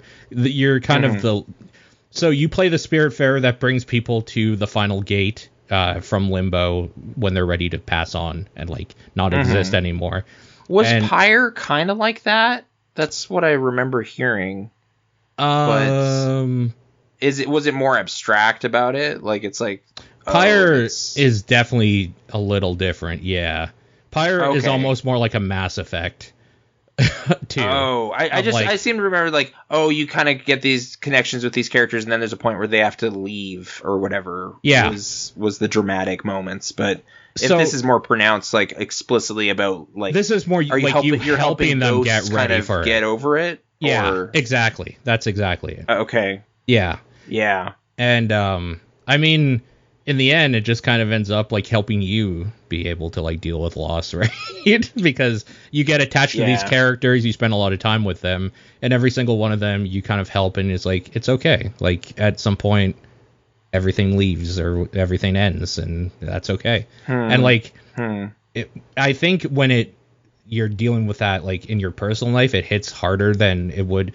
I could see why somebody would be like, I think Spiritfarer was okay, but like, but it's nothing special for me. It's like this is the game of the year. Like that was during some of the biopsy stuff and everything. It was like I am hearing these Game of the Year podcasts, and like that's intriguing for sure. But this would really just not be a cool time to like be really thinking about dying. So sure, it was like yo, this sounds amazing. Like here's my 30 or whatever. I'll look into this, but I'm not gonna install this right now. So, but okay. I mean, I'll keep it in mind for sure as something worth the look. But totally spectrum flip joy bubble. I thought Mario 35 was a ray of sunshine. and I loved it. Yeah, so I hated it at first, but that's because I played it when it came out, and I had the same problem like a whole bunch of people had, because I talked to a lot of people about it, and we're all like, it's, if you want to win, it's do 1-1 and 1-2 forever until you win. By the end of it, it was play Mario 1 until you win, the best, and that was fun. That was good. But, like, when you're playing 1-1, like, for 15 minutes straight, it's fucking terrible. Yeah. Oh, man. So there was a few wrinkles in it. Like, the one level I never got to beat in competition was 7-4. It just never happened. And I was so mad. There's a little flag that goes up next to the levels that you beat. It's like the maze castle, and I hated it every time, because it would be like, I have no time. I have no time to do this correctly, and now I'm done. So that's a little thing. But it was the first, like, online competitive thing I felt like I just had the exact right patience and, like, skill set for. Like, I was winning and felt good. Like, just get a little joy every night or whatever. Just like, hey, I won one. I did it. Like, every other Royale thing, Tetris 99, all of them. It's just like, yeah, I suck at this. Tetris 99 is legitimately one of the hardest battle royales on the market. Is Tetris? Because the people that play it are literally Tetris masters, because there's thousands of them across the world. Yeah. Yeah. Like, that was the one getting all the hype and, like, the top 10s and whatever the year it came out. And I was like, oh, you kept playing that? That's unplayable. That's, like, an unplayable game. That's like, unplayable. So I might as well delete that. Like, whatever, Tetris 99. I mean, and then they kept patching it and putting more stuff in it. And this one they axed.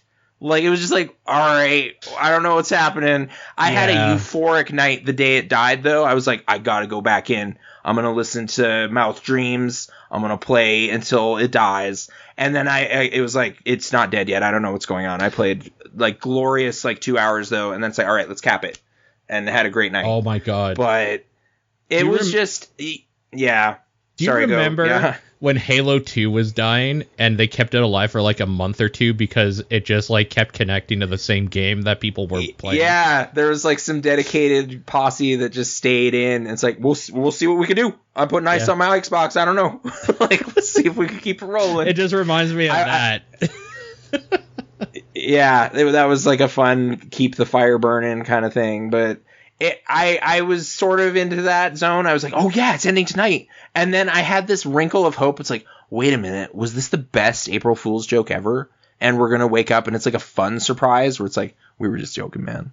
It's so awesome. But you have to buy it now for $35. That's why it's called Mario 35. Instant purchase. I would never blink, but it was like the amount of joy I had. You now owe us for doing like, I won 112 times or something. Like, I just enjoyed it.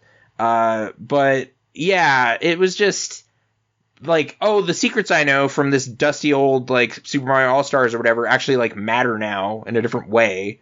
And then there's just like different level flows. Like 3-2 is just this time gold mine of like, oh, sick, just get a shell combo right here and I can get back in it.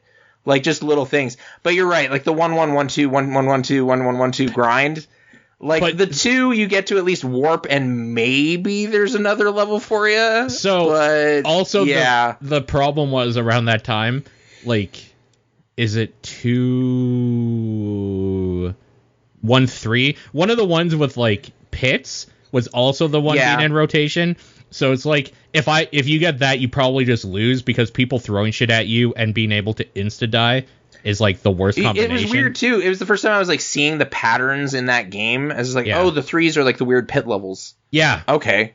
And then like you'd get like the Lakitu, you know which ones are the Lakitu levels because a big wave is coming and all this kind of little things that matter more now. It was like last day, it was like, oh dude, you can get like sick combos in the water. I'm an idiot. Yeah, I won like 200 times. Yeah, like, so there were so many times where I'm like, I'm out of time, I don't know what to do. It's like, you could have comboed like in this level. You didn't know that? It's like, no. I would love to apply this knowledge for the rest of my time with this game, but they're deleting it. So I just got sick, like, because I played it for the first few days, and then I was like, I don't want to play this anymore. And then I revisited it. My feedback on that was like putting it as solid number 1, front of the pack, doesn't matter, on my like game of the year Giant Bomb list, and it wasn't top 50 on the community list. It was like nobody cared. That was not the thing for people. I'm pretty sure it was on John's top 10. Okay. At least somebody's jamming. John really liked that I game. had a great time. Yeah. But yeah. Did you try the Pac-Man 99 yet? Pac-Man 99? No. Oh. Where am I doing that? I mean, Switch. It's the new one. It's a Switch. Okay. It sucks. You know what? This is good impetus to say that we have to talk again at some point so that we can discuss it. So I can look into it? Am I a ghost? What am I? I'm a Pac-Man? No, you're We're Pac-Man. eating each other? You're Pac-Man, yeah. You're a Pac-Man, and when you eat ghosts, you send jammer Pac-Mans to other people that are targeted. That slows them down. And is it kind of in the DX vein of style and music and stuff, or? It's classic Pac-Man with a little bit of DX in there, in that there are lines of ghosts you can line up and then eat to like fuck somebody over harder. But I'm not going to give you any more info because I think there's specific things I hate about it that I want to see if you run into the same problems. If the same things stand out, okay. Yeah. Is it like a free to play thing, or is it like $10 or? If you have a Nintendo Online, it's free. It was such beautiful timing on their part, because my subscription ended like with my Animal Crossing purchase or whatever. I was like, I want to visit my friend Ben's Island and get some fruit and whatever. So fine, whatever. I'm tired of this. Just here's some money. And then a year goes by and like my favorite game is dying. And it's like, oh, you guys got me because I have to play this tonight. So here's here's your money. Here's your money for the game you're murdering. Your dirty money. Your blood money. But that night was great. So whatever. I was fine sending it off, but I still don't understand what happened. Like, this server, shut it off. This server, shut it up. Keep it forever. Tetris 99. What is these masters? These Tetris masters hogging all the servers? Kind of, yeah. But then again, if I was a Tetris master, I'd probably do the same. Honest. I would love. Oh, wouldn't it be so sick though to like piss off all the Tetris masters all at once? To be like the Tetris. Give them a taste of my misery. No, it'd be better to be the Tetris Supermaster and beat them at their own game. Well, they can't meet up in the streets now to Tetris Rumble anyway, so it's probably health. It's a health concern. You have to keep it up. Yeah. So, yeah. Whereas I can't get my Mario 35. I guess I could just, and I did, I guess I could just load up Mario and just it's the same levels. Holy shit. Like, I did some of that too. Have you ever considered we could just have a real battle royale where 99 people, or 100 people, I guess, like 99 people and you, are just like in an area, and the last one to get COVID is the winner? Oh, I thought it was going to be like, you get a game over Mario and someone just like sledgehammers their nest and you're out. And then it just like whittles down. Okay, yeah, or that. That's a little less. But no, you're right. Yeah, if like everybody's just like play until you get sick. play Mario. No. Although, yeah, I think there was one night where it was like just not working. I was like, all right, I guess I'll just pop over to like the NES thing and start practicing levels. Like I just did that. Yeah. But yeah. Oh, okay. Man, how do you get to the state of Minnesota from I don't Pac-Man know. I actually don't know Tetris? anything about Minnesota. I've kind of so this is weird because I know like I used to not chastise but like kind of mention how you were staying away from the internet for like years. And I think you still kind of are, but obviously way less than before. I'm engaged. Like, that's the thing. My Reddit interest has like plummeted because just like, what are these idiots talking about? I don't. Ugh. And then now I'm back into like actually circles of people I know, like on Facebook. And it's like, I know Mark Zuckerberg and everything, but like my cousin's on here, so I can say, hey, what's up? And that's meaningful to me. And it's not just some guy crabbing about, who knows, some political situation that barely matters to me. I don't know. Like, I was hearing a lot of things I just didn't need in my head. So yeah, it's cleared the clouds a bit. But anyway, I've gone a 180 where I don't even look at the Discord community anymore because every day I was finding somebody would have an opinion on something.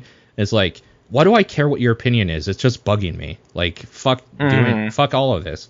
Like, I don't care what you think about a thing I like. Like, who cares? Sure, yeah. I've it's probably a better attitude to just lighten up about it. But so Minnesota, the Coen brothers, we're obviously talking about a serious man. I'm joking.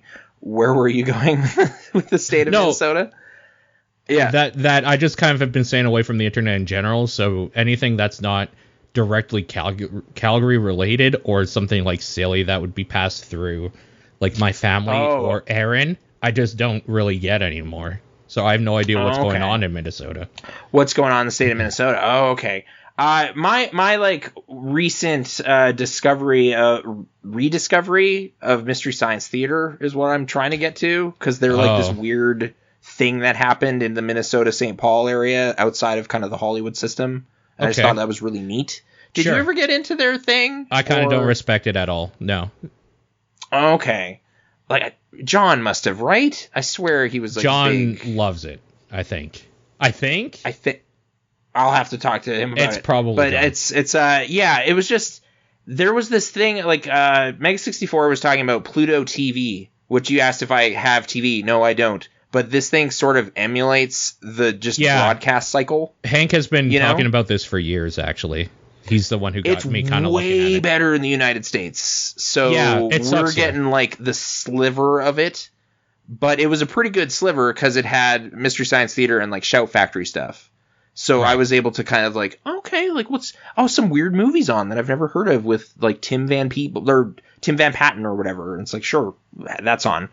But then, Mystery Science Theater, they're kind of just rotating through a bunch of their catalog. I think that's like the only thing we get on Pluto TV that's like not new. Oh, you can get that kickboxing and just some non-weather or something. Like there's like 6 channels that actually play up here. And I was like, is that correct? Like I'll subscribe. It's like, no, it's ads or something. Like it's just not happening. So, oh well.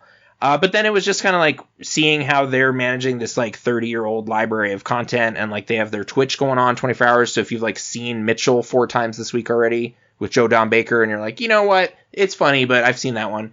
You can go over their Twitch. They have something else going on there. And the Netflix show I actually started getting into because like I like Patton Oswalt, and he's a component of that show. And they're doing it again, like they're kickstarting again, and Patton's returning. So I'm kind of curious. I hope that works out. I don't know. Okay. I just kind of wanted to mention it because it's like kind of been a really positive like library of stuff. Really mellow tone during that dark February, March. That was a really nice little blanket right there of just like, just chilling out in space with some movies. And I was probably going to watch Reptilicus anyway, and this really worked out. So awesome. Like it was just this really good thing after work kind of thing. So I just wanted to give it some attention because I had ignored that thing forever. I actually kind of found it irritating because I liked commentaries that are like informative, and they're just kind of ragging on stuff was my beef, I guess. But I was oh no, some of these movies are unwatchable if you don't have somebody there.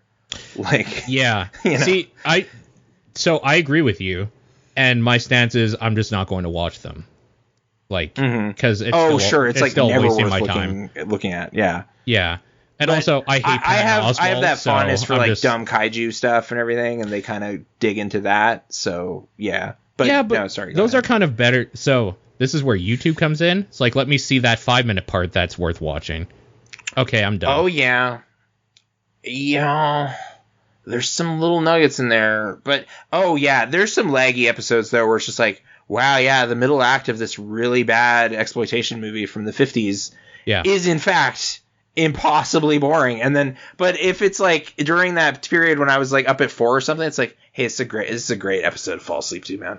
Oh yeah, and then just I like can see that. You're on the couch and you just kind of like Crow T Robot and Tom Servo just like took you away, and it's like, that's great. And then you wake up and something way zanier is on, like Clonus Horror or like the Creeping Terror. Creeping Terror is one of like the standout ones of just like, I love that everything went wrong when they made this. Like they lost all their sound recordings and just kind of narrated over what was supposed to be happening. Like just like amazing technical gaffes that are just fun for me to think about as like a movie trivia guy. Sure. So, it was pretty cool. They don't have like the whole gang together for the reboot, which kind of bums me out. Like there's a key writer that's just doing his own thing with riff tracks, Yeah. So it's just I don't remember names, but I did know this. actually. Mike Nelson is like That's- just kind of not like I'm sure it has his blessing, and it's there's no hard feelings about any of it, and like his stuff is on their Twitch channel, so like there's bridges there, but they're not doing like him in the writer's room kind of stuff, and he brought some great game to the table, so that's my only like kind of misgiving, but there's a lot of positive stuff going on with this too. So if anyone didn't know or whatever, that's something that's currently happening and could be bigger, and like it's going to happen. They've crossed their minimum thresholds and everything, but there's more to be had. So that's just the thing. But I don't know if it's the winter or Minnesota vibes or hockey or what, but there's like some kinship there. We had a good time at their airport. I don't know. Oh, okay. I had a good sandwich in Minnesota. Like, great. Whatever. Yeah. So just wanted to mention it. Okay. And let's wrap it up with some local Calgary eatery discussion. They're all closed. Are you on like you're a Boogie's guy, right? Peters is no good for you? Okay. If I want, because like a burger, back in my Reddit hole like a year ago, it would be like most overrated restaurant in Calgary, and I knew what they were going to keep saying, and Peters? I knew I was mad. They kept saying Peters, so I kept saying I like it. The thing is, they're kind of right, but like you don't go to Peters for a burger. That's ridiculous. You go because you want a milkshake, and you could have a burger or like way too many fries because they give you way too many. The fries thing used to be really funny or fun. Like we'd pull up and just get a CFL football sized fry thing. Yeah. And it was just like, a box. Dude, what? Like we'd have fries in the fridge. Yep. Cold, gross fries the next day. Yep. Yeah. Yeah. But like the thing about Peters, you don't go for the burger. Like you'll get a burger if you're a little bit hungry, but the reason you go there is because you want a milkshake. And to say like they're overrated for milkshakes is wrong. It's just factually wrong. They just have a great machine. They got a lot of flavors. They mix them. Like it's fine. It's great. Yeah. Yeah. And it's somehow like the only place I feel morally justified buying a milkshake. Like it's just like, oh man, that's like 2,000 calories, dude. I can't have that at DQ. But at Peters, that's like why I'm here. So yeah. Give me that raspberry, whatever. I don't know, caramel, something. So I guess like for people who don't know, because it's probably a lot. Since it's super local Alberta stuff. Local. Yeah, there's 3 now, I think. There's one in Red Deer. I think 2 in Edmonton. Oh, 2 in Edmonton. I think there's at least 1 in Edmonton. There's at least 1 in Edmonton, and then there's one that started it here. This guy Gus started it way back 60s. Also, they've been known to hire mentally handicapped people, and like they're just a pillar of the community, or were. I don't know if they still are. They might all be rapists I think they're still good at that. I think it's like, they freeze their burgers now, or some minor thing that changed since Gus died, and people are weird about it. But it's like it's slathered in barbecue. Like I don't know that this qualitatively changed very much at all burger wise. It's like a comfort food sandwich. They have problems. So. They have some big problems. They went from cash only to having debit, which has made their service way slower. And they're located right off what is called the Trans-Canada Highway, and there is always a lineup there that goes onto the highway and just of stopped cars, and it's a danger. You know what? You're right, because that's an element of it I never do ever anyway, because I'm like, I'm not driving in at Peters Drive-In. That would be insane. I'm going into their parking lot and then walking over to the window so I can patiently wait and not be in panic traffic. Yeah. Like, why would you do that? Yeah. No, it is located in an extremely weird place, and it always has been. So I guess if it's just... I've never considered this angle of like Trans-Canada Highway people being like, I hate that place. You know why? Because it's a traffic nightmare. It's like, it is. Oh, right. Yeah, it is. It is. You're undeniably right. Okay. Boogie's is tucked back there and has like a burger time machine. So it's not pissing off anybody. The Boogie's problem is that they don't have enough parking. It's a very small parking lot. Yeah. I hadn't considered extra food factors. So, okay. I've been rocking my like Peters shirt and been pretty proud of it, but like I keep getting like, well, whatever. When I cared, I was digging into the Reddit and getting like rah, rah, rah, rah, rah. So, yeah. All right. Just wanted to look at it. Do you have like something that's like local that you're like, no, this is better than all of that. This is the burger place. For burgers, if we're talking about like local stuff, Boogie's is probably like the closest to me. That's easily the best. I need to give them another go then, because like it was just like, oh, this Burger Time machine didn't work. Like I mentioned it, but I actually couldn't play, so that really bummed me out. Okay. Like I don't even remember what I ate. It was just like, but yeah, this happened to me with Fatburger though, where I thought it was bad for a long time, no, but I just like ordered their most boring ass burger, and it was boring. And then it's like, oh, you can throw eggs and stuff on it and like have a good sandwich. Yeah, no, Fatburger's great. Even their boring burger is like, yeah, it's boring, but it's still a good burger. It's fine. Yeah, but I walked out like I kind of just paid like way more for Wendy's or something. Yeah. And then it's like, oh no, but you can do things to it here. They don't have these options. Why did you do that? And it's like, Fatburger is too pricey, I would say, for what you get at all times. They're the Fatburger situation. Yeah, even like the stuff that you can change. You sort of save it on pricey. my wife loves their breakfast, and it's like $5 or something. Oh, so it works out. I've never spent less than $20 for like a meal for myself at Fatburger, and it's like that's too much.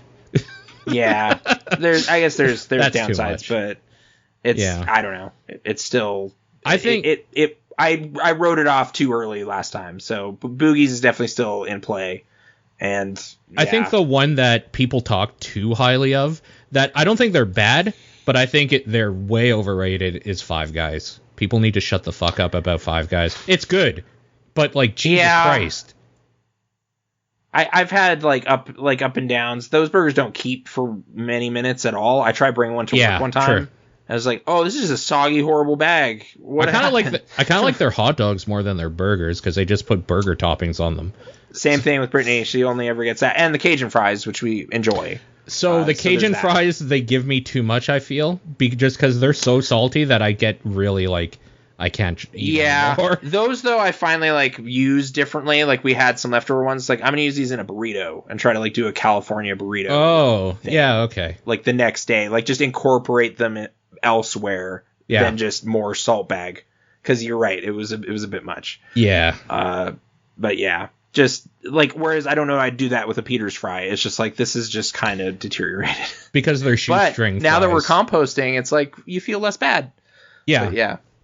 Like we should mention it's because they're shoestring fries at Peter's, so they don't keep very well. Yeah. But there you go. There's your Calgary update for this 154th episode. I don't have any more notes, really, other than, unless you want to hear all about Masterclass. I don't. Tell you about all these chefs. And I am interested in one thing. Are you able to open up a browser and go to a website? Sure, yeah. Doing this? What are we doing? So go to www. Stands for World Wide Web. www. Is this a secure site or? Okay. It is a secure site. .housecreep. So house and then creep creep.com. Yeah. Oh yeah. And then you're gonna look up your address and this will tell you anything that's on like police files or recorded or whatever of like nearby or places near you that like have had problems or whatever. So okay. Let me tell you about something. So for me, I gotta zero this in a little better. It like somehow defaulted to Chicago. Yeah. So when you do it, there's a little button there that's like an arrow beside filters, and that'll just like use your location if you wanted to. Let me do that, because this is getting nowhere right and now. That works better. Because then it's like distance by coordinates. And it won't, in my case, it's a place that's, actually, this isn't very far, 300 meters away. It's not very far from me. But it's like, a lot of these places aren't necessarily close.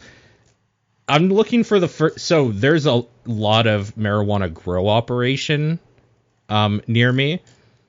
I'm trying to find the first thing that is like a legitimate anything else.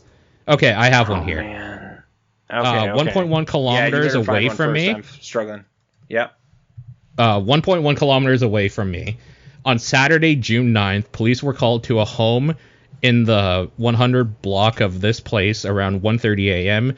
Investigators believe a disturbance occurred in the residence that escalated to a violent encounter resulting in I don't know if I should say names or whatnot. In Jason's death, 41-year-old Shane has been charged with second-degree murder. So that's like the first thing that isn't just police have made this or like listed this as a grow-op. There's like 10 grow-ops before that are all in my area. Apparently that's still something that you can't do, even though weed's legal. Even though it's legal, yeah, but it's like licensed, I guess. I guess so. Oh yeah, you're right. So there's a lot of grow-ops. Can't do it, yeah. Actually, is there a way to take off grow-op? No, there isn't. Fuck. Okay, I'm just gonna keep looking. But I was more interested because of where you live. If you have just like some weird shit that happened. Well, I mean, I alluded to my crazy cop situation earlier, but I'll just go to whatever. It sort of defaulted.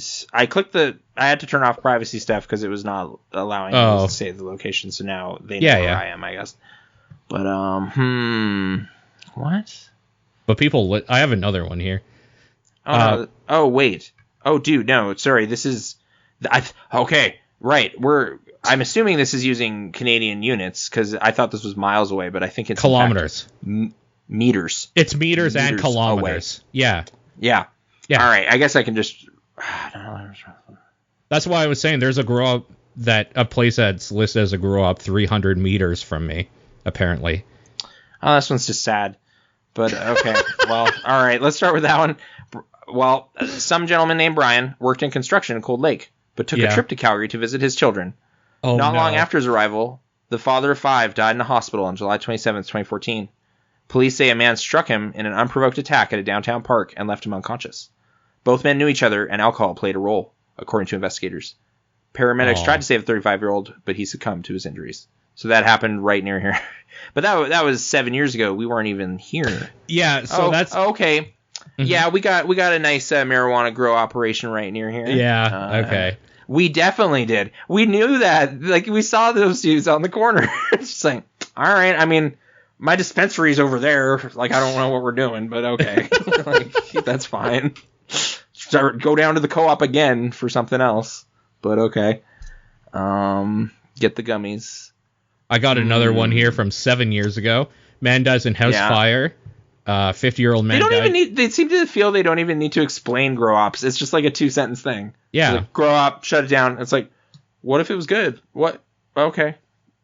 50-year-old man died in a house fire after falling asleep in the basement of the bungalow, which he was renovating. The home didn't have any working smoke detectors. Oh. This is actually kind of near you.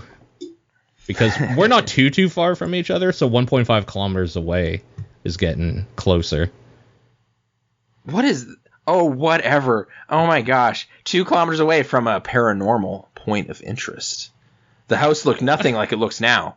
It was just a rental with only 2 floors inhabited. We would be sitting downstairs and hear continually something heavy being pulled across the floor upstairs.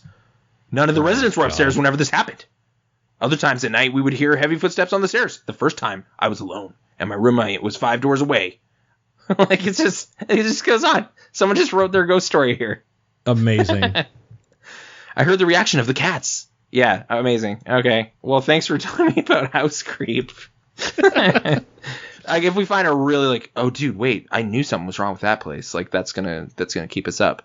But right. Yeah.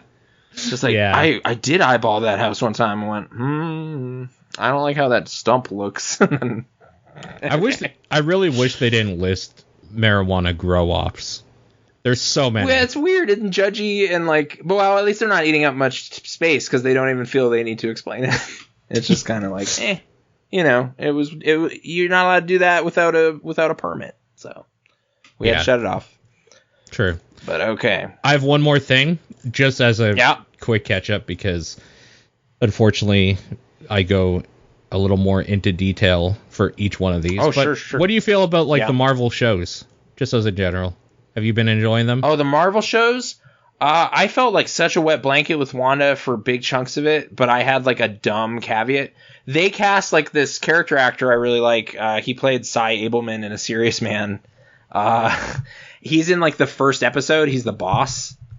guy. That okay. Visits for dinner, and I was like, oh dude, this guy's in a show that's awesome. And then it's just like, yeah, guess what, Fred Melamed is never coming back. He's never going to be in another episode.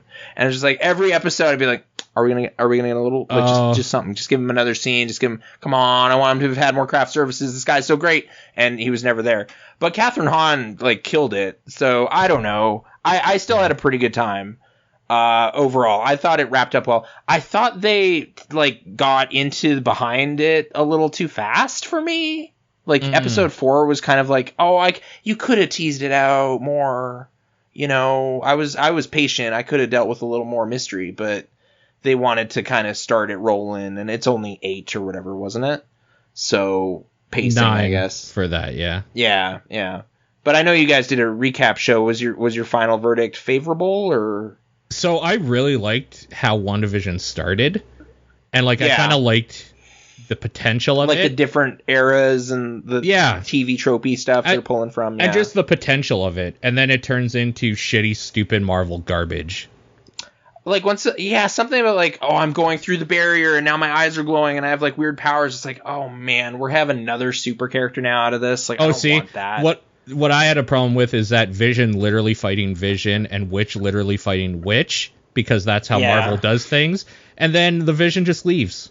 Even though he regained all the memories of other Vision, he just decides he needs to leave now to his home planet. And it's now I'm here as a backup hard drive for later. Bye. And then Wanda walks away because that's what she does. Although the way that she kind of kept Agatha in a prison of her own mind forever. Yeah, I'm glad that character's not done, because I thought that she was really cool. Yeah. So that worked out. And I don't know, it was a okay shared show. There's not a lot of shows my wife and I have in common, so it was a thing to do every. Oh right, there's a new one this weekend, and that was okay. But the new one just bounced off. I don't know, Have you been watching it? We watched the first one night and just kind of were. You should watch more of it, because that show's fucking terrible, and people that like it are actually mentally handicapped. I don't know where it goes. I was just, what was I have an issue with?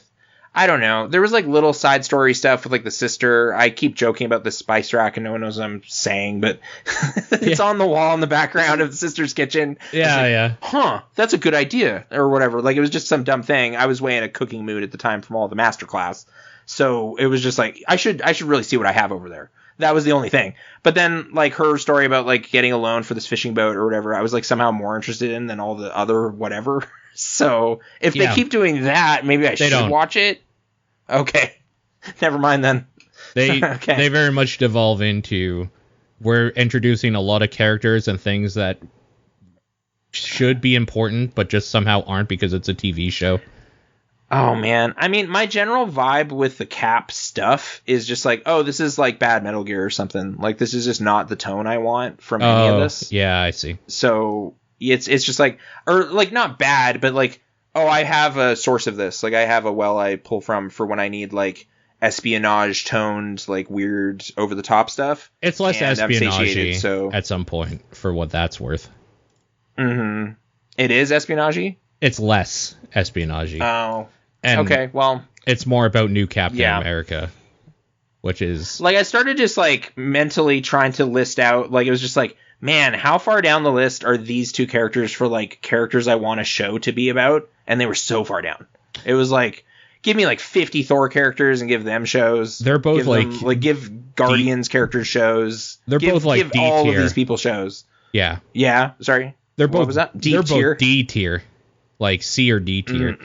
They're not anywhere high at all. They're barely a passing grade, if even they do. I know. I was just not really shopping for this show, but it's there, I guess. Yep. You should watch Invincible, though. Which one? You should watch Invincible, though. That show's good. What is? Oh, okay. It's the show based on the comic from 10 years ago, something like that. Oh, okay. What service is that? Is that also Plus? That's Amazon Prime. Amazon, okay. Yeah. Okay. But I'm sure you could find other ways to acquire it if you needed to. But yeah, no, it's good. what drives me crazy is that people are like, it's like an adult comic book. It's like The Boys. It's like, it's nothing like The Boys. It's I've something about the tone and attitude I like perceive from like boys gifs. Just so, like, oh, I don't want to see this show. A while back, handle what you're selling. Yeah. A while back, I wanted to, like, we weren't really talking, but like I wanted to pitch an idea for a podcast to you called The Gatekeepers, where we just like gatekeep who should be allowed to do something or like something. And the reason being is because with the invent of Google, you should never have a podcast where you talk about something like a fucking idiot ever again, because you could get basic information about it. Wait, sorry, like you should know what you're talking about? No, not fully. Oh. No. But you should never just... So, the reason this stemmed... Should never assume you know what a show is about, kind of thing? The reason this stemmed is because... Yeah. There was a lot of... This was COVID time, by the way. There was a lot of people saying... What happened between COVID's 1 and 18, that 19 we need to shut down? It's like, you are fucking retarded. You don't know how they named this thing. It was the year. Yeah. It's like, you know what? We should just be gatekeeping people that can make podcasts, because this is ridiculous. Oh, the fact checkers kind of thing, or yeah. Like, you should be able to. No, gatekeeper. A gatekeeper character. I've always had this idea of like. Well, I've always had this idea, but I've been like vaguely worried about this notion of like, yeah, like we're talking mess about Bloodborne or something, and someone's just like, what do you mean? Factually, in fact, this is mechanically perfect or something. Like some person will manifest. But the thing is I've actually played in Deep Bloodborne, so like they can fuck off. I know, but like it's like, or like I don't know, like I wasn't like didn't get far enough in God of War, so like I don't want the gatekeeper to slam his hammer on me. Like I wasn't getting it. I found like a mask like on a basically identical corpse like 6 times, and I was like, oh okay, yeah, copy paste, cool, yeah, goodbye Barlog, but that's judgmental, you know, I can't do that. Right. So whatever, I'm not in a Father's Day mood. Don't want to play God of War. Oh, but okay, a Father's Day mood. whatever it is. But with what is this with The Boys though? Like, am I way off base? Like that show's like biting satire or something? No, it's because people think that like if it's a show based on a comic or a cartoon or something, then. Oh, yeah. It is... Oh, the Invincible thing of like, oh, wow, this is like actually kind of mature. Right. Like, so what Invincible is a kid getting his powers, and he's like the son of this universe is like Superman, right? So he has powers, and he's trying to learn how to be a superhero from his father. And like, but it has some fucked up violence and tone, almost like a good Kick-Ass. Is kind of the idea. I was gonna say like a lot of Mark Millar vibes from like all of this stuff. That's like, I don't know, that guy. I don't know how he handled it. Like maybe he just was too aggro for me or something like that. But right. Okay. Yeah. So kind of like that. But I guess I just hate when people are like, this is a comic thing that is a little adult. So it's like this other thing that is nothing like it because it's a little adult. Basically, what I'm saying is I hate people. And I hate how people describe things. So it's been a thing that's been bugging me. When you combine two things that just aren't at all alike, and then like the reasoning. I like when people do it and the reasoning is like pretty sound and it's like, you know what? I never thought of it like that before, but that's pretty true or whatever. Like that's fun. But when you're just like, this is like this because one thing is the similar or whatever, I think you're just an idiot, That's kind of what I've been aggro about recently. I've been listening to some podcasts again recently, and people have been getting on my nerves with how they talk about things. Okay. Yeah, I mean, I hope I didn't just do that. No. Well, God of War thing? Okay, yeah. You didn't really say anything about God of War. Right. It wasn't what I needed at the time. And I guess I should also say it's different if you just like don't like something. Like that's fine. You can be like, well, yeah, you don't like Bloodborne and you don't like what they were trying to do with the combat, and that's fine. That's just not. That's just not it. Whereas I liked riding that motorcycle, and Bacalar thought it was terrible, and that's just how it went, and that's how it went. Yeah. But man, there, those trophies though, there was something about it. But oh well. Something about the trophies, yeah. found all my Dead Rising 2 like collector stuff. I'm so stoked I bought that thing. I got like a Zombrex pen. Wait a minute. Oh, it might be within reach right now. But anyway, yeah, it's okay. I also actually had, it was like a Dead Rising, it was like a pencil with like a chainsaw on the end or something. Oh, did the first one have some special trinkets? No, maybe 3.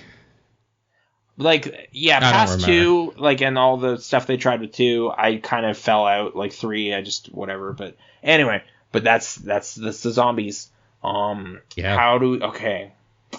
I'm just gonna choose one. It's gaming related. Will Wright's masterclass was really delightful.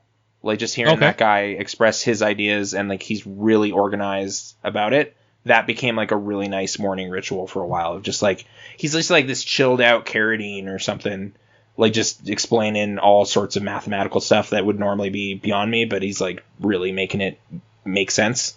It was some cool stuff. So little plug there for that, because this has been some enjoyable documentary type stuff for me lately. So that's the last thing I will say about that. Do you have anything you're looking forward to coming up or anything like that? Oh, man. My co-host at OK Video drove to Saskatchewan to see Kong fight Godzilla. I'm a little jealous they thought of that, because the numbers are better there, you know, like the COVID.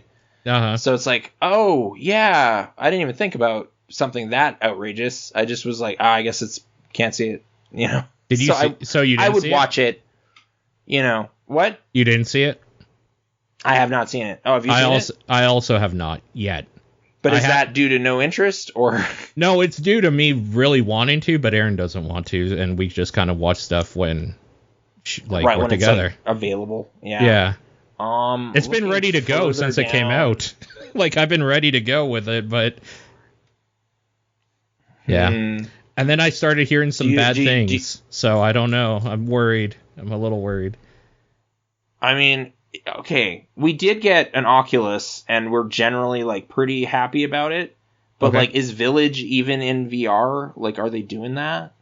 You know? No, but I don't think so, or they haven't announced it. But they did announce in the thing a couple of days ago that they're releasing Resident Evil 4 on Oculus. Yeah. Yeah. No, I know. I mean, okay, I like foolishly was like, all right, Paul was so stoked about this game a couple years ago, and I finally got the Oculus. Gonna play Resident Evil 7 tonight, and installed it. And it's like, oh, they never put that in this version. It's a PS4 exclusive. Okay. Couldn't you just port that work over? Like, what? It was just never happened. It's Can you hack it to work? You have to there's PSVR? A way, but it's like patchy, shitty, like not official, calibrated, and it's like, no, you guys did all this work. Why didn't you just put it in here? Like, I was really like crestfallen. Yeah. So, yeah, it was weird. That's really. I guess shitty. I can just get over it and play it like on a TV. But I like bought this thing. It wasn't like the keystone, but it was definitely on my list of like VR experiences that have been like flagged as worth having. Sure. So, yeah. One of the few, right? There's like only a handful really that people are like, you got to do this with VR. There's not very many. I have some of them. A lot of them, like Job Simulator and stuff are fun little things, but yeah, it's. I guess that could be its own whole report, but we'll save that for episode 155 of the Pixel Response Chat Fest. Yeah, so tune in next year, 2022. Well, 2022, maybe Village will have been in VR, and I'll be stoked about that. Yeah, Village is coming soon. But is there a clear thing you wanted to say is like on the horizon that you're like, dude, or is it the Village and that's why this is all happening? No. Like, okay. I try not to get excited about stuff anymore because it usually means I enjoy them more. Oh yeah, no, a surprise is way better than a disappointment. So there you go. And unfortunately, there's way more disappointments. So it's better to It's better to just wait it out. Organically, like, switch on a thing and be like, oh man, there's some like robots ragging on this monster. This is funny. Yeah. Huh. Then being foisted. So yeah. Exactly. Mr. Science Theater, it's a real show. Everybody just relax. Yeah. That's the slogan. Is it? Okay. Sort of. I can't stand Patton Oswalt, so I just have even less care. Oh no! I totally sold the show wrong to you, dude. Yeah, kind of. Felicia Day's in it. Does that mean anything? Maybe less. I don't know. Okay. Dang. Whiff. Maybe one day. Yeah. Maybe one day. All right. On that bummer. There is an email if somebody wanted to write in. I don't remember what it is now. Hold on. Do we have a question or nah? I mean, no one knew this was happening. Yeah, no. We don't have anything like that. And you asked me a question about the upcoming things, so that'll fill the space. So yeah. There you go. prpodcastnetwork@gmail.com is the email. I barely use it, but I mean, I get emails on it on my phone if people wanted to do that. There's also a way through Anchor you can actually leave voicemail, and I'll include a link to it, but because I don't know what it is right now.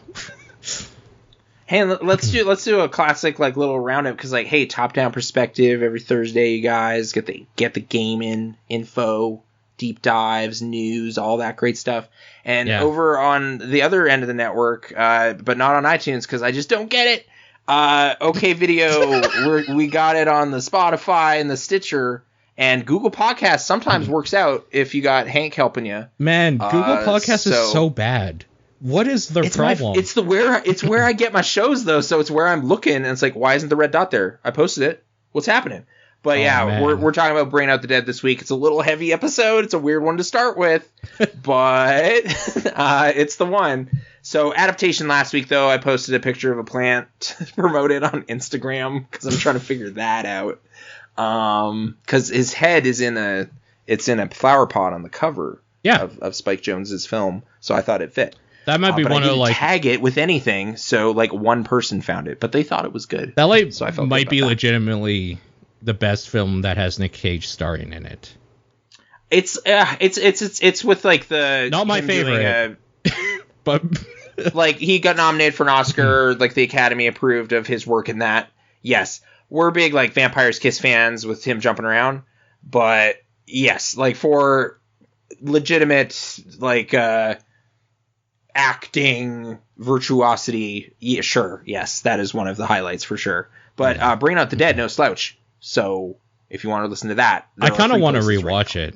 Yeah, kind of want to rewatch it. Oh, it's heavy, dude. I was not ready, but I was glad I watched it. But yes, there you go. And then this show, when it appears in your feed, and it's what? Yeah. Wait, I thought that guy died, but no, I'm still here. It was close though. It was close. Yeah, getting comfy at the lab. They have a great new waiting room system, dude. It's awesome. I was able to read a book. Do they have chill out? Star Fox 64 or something? Can you play a video game while waiting, the dentist's office? Or oh god, no. Fortunately too, someone got smart and was just hey, that TV in the corner that's just droning constantly, I'm gonna unplug that. And that person is a great Calgary hero, that guy. Wait. It was just droning on, it was broken? There's just a waiting room with a loop of stuff, and some of it was okay stuff, but Seventh Visit or something, you're yeah, I've seen the one about the brain chemistry, and it was animated well and everything, but I just don't want to hear it anymore. Oh, yeah. So, it's just a loop. It's working at a video store with the trailers or something. It's got that grind. So, just turn it off, get the people through here, get the blood, get the urine, get the things, the tests, we're good. There you go. So they're doing good work over there, but it's a weird time for it. Yeah. Okay, cool. Well, on that Alberta note, Health Services. Yeah. On that note, thanks for watching, listening. I don't know. Thanks for listening, I guess. And make sure to get your tests done, I guess. Your blood tests done. Yeah, see your doctor. I was not there for that, and I'm glad I went for whatever reason. So. And on that happy note, Spear Fair is available right now. Good night. Good night.